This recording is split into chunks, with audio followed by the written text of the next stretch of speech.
सा अभी समझ में किनको किनको नहीं आ रहा है तो बताएं। प्राणायाम किनको क्या नहीं समझ में आ रहा है, कल पूछ लेंगे। अभी हम रिकॉर्डिंग ऑन किए हैं, चक्रों को समझते हैं। ठीक है, तो जैसा माँ ने भी बताया कि हमारे 7 चक्र होते हैं। ठीक है, तो मूलाधार चक्र अब हमारा जागृत है कि नहीं है, कि सोया पड़ा है, ये कैसे जानेंगे? ठीक है, तो उसका जागृत का क्या है, उसका मूलाधार का ही लेते हैं, नीचे से स्टार्ट करते हैं। ठीक है, सबसे नीचे मूलाधार है, वो हमारा जागृत तब माना जाएगा जब हमारा विल पावर स्ट्रांग हो, साहस और पराक्रम हमारे अंदर हो। और जब हम को डर लग रहा है, भय लग रहा है, और क्या बोले, कैसे बोले, ये काम हमसे नहीं होगा, है ना, साहस और पराक्रम हमारे अंदर आ गया तो समझना आपका मूलाधार चक्र जागृत हो गया। ठीक है, अब उसमें अब एनर्जी जब जागृत हो गया तो उसको आप बांट रहे हैं कि नहीं समाज में, कि बस उस एनर्जी का आप कर क्या रहे हो, है ना, सिर्फ अपने लिए उसको काम का सदुपयोग कर रहे हो, या उसको जब मूलाधार चक्र का जागरण का मतलब बाबूजी बताते हैं समाज में उसको जो शक्ति आपके अंदर जागृत हुई उसको लगाना।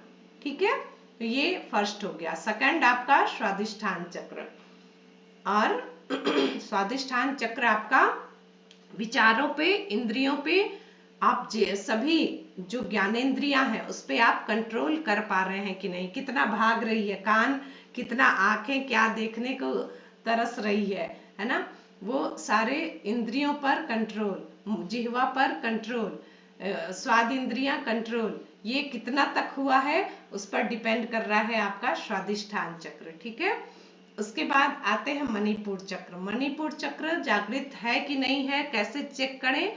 तो जब आपके अंदर कभी जीवन में निराशा नहीं हो, कभी निराशा नहीं हो, ठीक है, मतलब एकदम कोई भी गाँव हुआ तो निराश हो गए, नहीं, उत्साह उमंग हमेशा बना रहे। मकड़ी है ना, मकड़ी 10 बार जाले बुनती है और 10 बार ये होता है। राजा थे सोमनाथ का, चढ़ाई किया मुगलों ने, जितनी बार किया उतनी बार फिर से हिम्मत किए। तो इस तरह से कभी हमारे जीवन में उत्साह और उमंग की कमी ना हो तो समझना हमारा मणिपुर चक्र जागृत हो गया।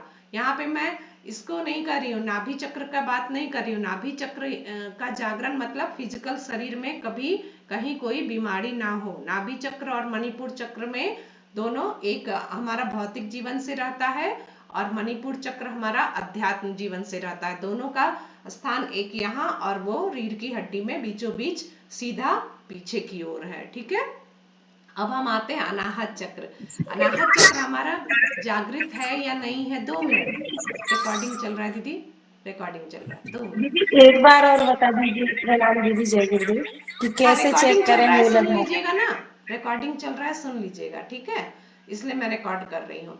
अनाहत चक्र जो है हमारा, वो जब हमें दूसरे का दोष दुर्गुण दिख रहा है, सबके अंदर भगवान नहीं दिख रहे हैं, तो हमारा अनाहत चक्र जागृत नहीं है। ठीक है, हम सबसे प्रेम नहीं कर पा रहे हैं तो हमारा समझिए अनाहत चक्र भी जागृत नहीं है। ठीक है, जब हम सबसे प्रेम करने लगे, सबके अंदर ईश्वर को देखने लग जाएं, तो समझना हमारा अनाहत चक्र जागृत हो गया। और यहाँ विशुद्धि चक्र, विशुद्धि चक्र कहते हैं टैलेंट की वृद्धि करता है। हम सोचते ना हमको तो बस जिंदगी भर खाना बनाना है, बस यही काम है। अब भाई लोग यदि कहें हमको नौकरी करना है, हमको रसोई का काम नहीं आता है, तो नहीं, सब में निपुण होना। कलाओं की देवी है माँ सरस्वती। यदि दरिद्रता है, गरीब मतलब जैसे भौतिक साधनों की कमी है, पैसे की कमी है, तो हाथ हमारा पराक्रम दिया भगवान ने, उसको करके हम कमा लेंगे, कुछ भी करके हम पैसे कमा लेंगे। उसमें हर कला में हमको निपुण होना है। मिट्टी कोर के भी कमा ले, ड्राइविंग करके भी कमा ले, जिस भी पौधे लगा के कमा ले, सिलाई करके कमा ले, कुछ भी करके, टैलेंट सब में हमको हर क्षेत्र में अपने कला को बढ़ाना, ये हमारा विशुद्धि चक्र। यदि हम ये काम कर सकते हैं तो हम ये भी कर सकते हैं। आज पायलट भी चला रहे हैं, बन रही है महिलाएं, और घर के भी काम कर रही हैं। तो हर क्षेत्र में हमको, जब हम समझे, ये ना समझे कि ये हमसे नहीं होगा, ऐसा नहीं, है ना, तो हर क्षेत्र में जब हम बढ़ने लगे तो समझना हमारा विशुद्धि चक्र यानी टैलेंट की वृद्धि हो रही है। तो हम मंत्र भी पढ़ रहे हैं, हम पूजा भी कर रहे हैं, हम घर के काम भी कर रहे हैं, सब कर रहे हैं, ठीक है। अब हमारा आज्ञा चक्र, आज्ञा चक्र हम कैसे समझे कि हमारा जागृत है? तो जब हमारे जीवन में द्वंद ना हो, द्वंद ना हो, मतलब कोई भी काम का डिसीजन नहीं ले पाते ना जीवन में, ये करें कि ये करें, ये मुसीबत वो मुसीबत इस तरह से आ जाती है, तो हम डिसीजन जब एक लेने लग गए, मैं तो साड़ी के भी दुकान में जाके 50 साड़ी नहीं खुलवाती हूँ, एक नजर में एक चीज पसंद आ जाता है और वो लेती हूँ और पैक करके चली आती हूँ।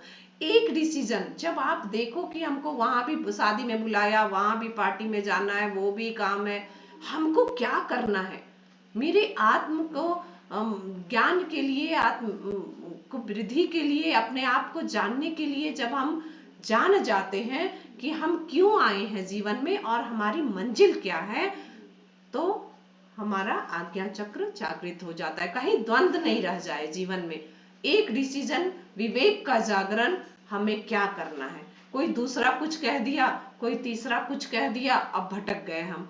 एक पथ, एक रास्ता जब हो जाए तो समझना आज्ञा चक्र हमारा जागृत हो गया, मुझे कोई भटका नहीं सकता, कोई नहीं भटका सकता। क्लियर है? सहस्रार चक्र, सहस्रार चक्र हमारा जो है, एनी सिचुएशन हम, एक सेकंड दीदी, एनी सिचुएशन हम प्रसन्नता में जब रहने लग जाएं, आनंद में रहने लग जाएं, दुख आते हैं, सबके जीवन में आते हैं, लेकिन उसी में हम डूब के पूरा जीवन नहीं बिता सकते, हमारा वो स्वरूप नहीं है, हमारा स्वरूप आनंद का स्वरूप है।